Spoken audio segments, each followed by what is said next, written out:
Olá pessoal, tudo bem? Hoje eu gostaria de fazer uma aula um pouco diferente, uma aula que seja mais aberta. E para isso, nesse momento de quarentena, a gente começa a voltar para coisas mais envolventes dentro da nossa própria vida.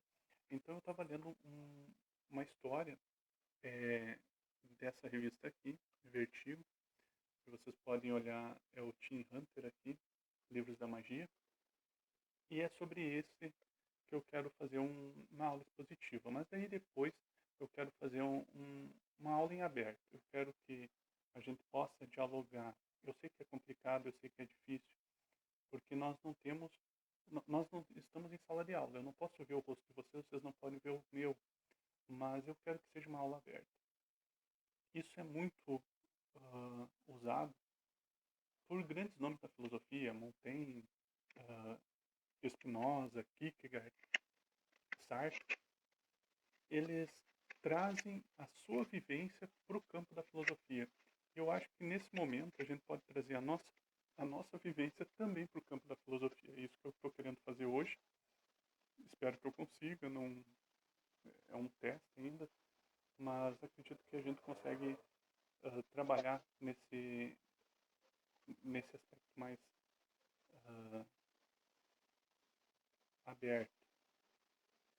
Eu vou passar alguns slides, algumas aulas expositivas, mas aí depois eu quero fazer meio que uma conversa que a gente possa ter dentro desse próprio programa, desse próprio aplicativo. Qualquer coisa vocês podem me chamar, eu vou estar sempre à disposição. Vamos tentar fazer isso e se der certo a gente continua fazendo.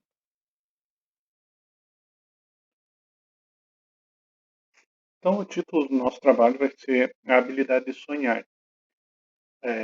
Então, como eu já mostrei ali, é uma revista do Tim Hunter, Livros da Magia, que foi publicado no Brasil pela linha da Abril Jovem e foi publicado ali por 93, 94, no encadernado, onde tinha vários. Nos Estados Unidos ele vinha em edição americana, numa revista em torno de 30, 35 páginas por mês, mensal. Então, nesse primeiro arco de histórias, que abrange os 4 primeiros números da revista, ele, ele traz uma história que é, no mínimo, interessante para nós. O Tim Hunter seria esse personagem, esse menino, que aqui está com uma cara de velho, mas não se assustem, ele é um menino, que começa a cair no mundo da magia. Então ele vai querer entender o que se passa na... porque ele vai ser o maior mago do mundo. Então, uma história... A linha Vertigo, ela é bem reconhecida pelas suas histórias em cunho adulto. Então, eles usam de assuntos que são assuntos próprios, um tema mais...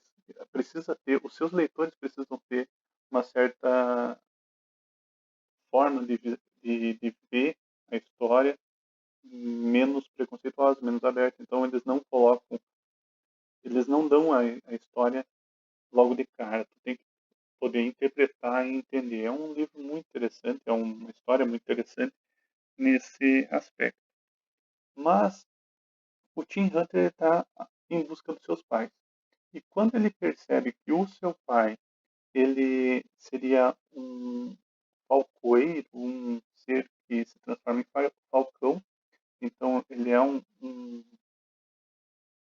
ser, a gente pode dizer, um ser mítico, um ser fantástico, e ele é meio que comandado pela Titânia, que daí seria a rainha das fadas, do esposa do Lord Alberon.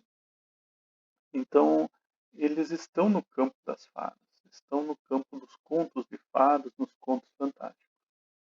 E o Tim Hunter ele vai de encontro a esse mundo, buscando, claro, seu pai. Só que esse mundo começa a se tornar deserto. Esse mundo começa a ser englobado por um deserto árido e seco. Então, mais um lugar morto, mais uma lenda tragada pelo deserto. O Tim Hunter, ele encontra uma casa e dentro dessa casa ele vê cômodos, grandes corredores, aonde ele não pode ficar de pé. Esse é o livro 2, como vocês podem ver aqui, laços, círculos que se fecham. Então, dentro dessa história, ele encontra essa casa e essa casa é de um ser que é um ser novo, uh, um ser fantástico, um ser que também pode ser colocado como um ser de contos de fadas, mas ele é diferente dos outros contos de fadas. O Mantícore. O Mantícore seria um ser com rosto humano, com cabeça de um humano, com corpo de leão e cauda com espinhos.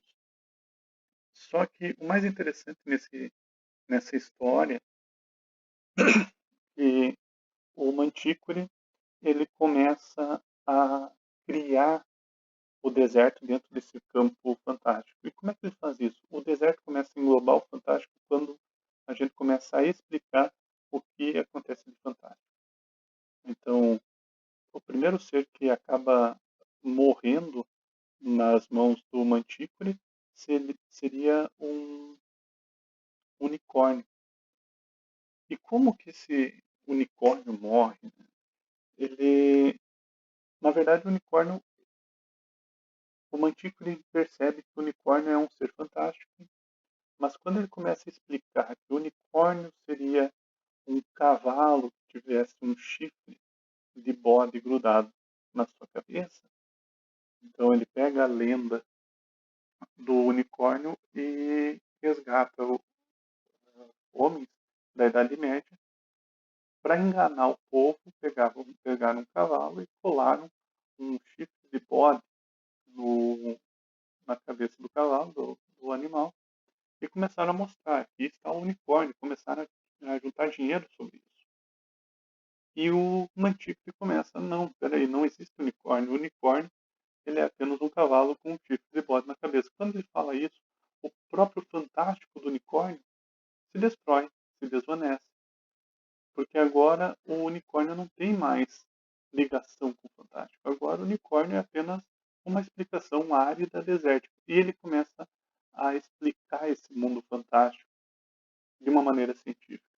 Então, o que eu fico pensando com essa história é como a ciência torna árida nossa maneira de sonhar.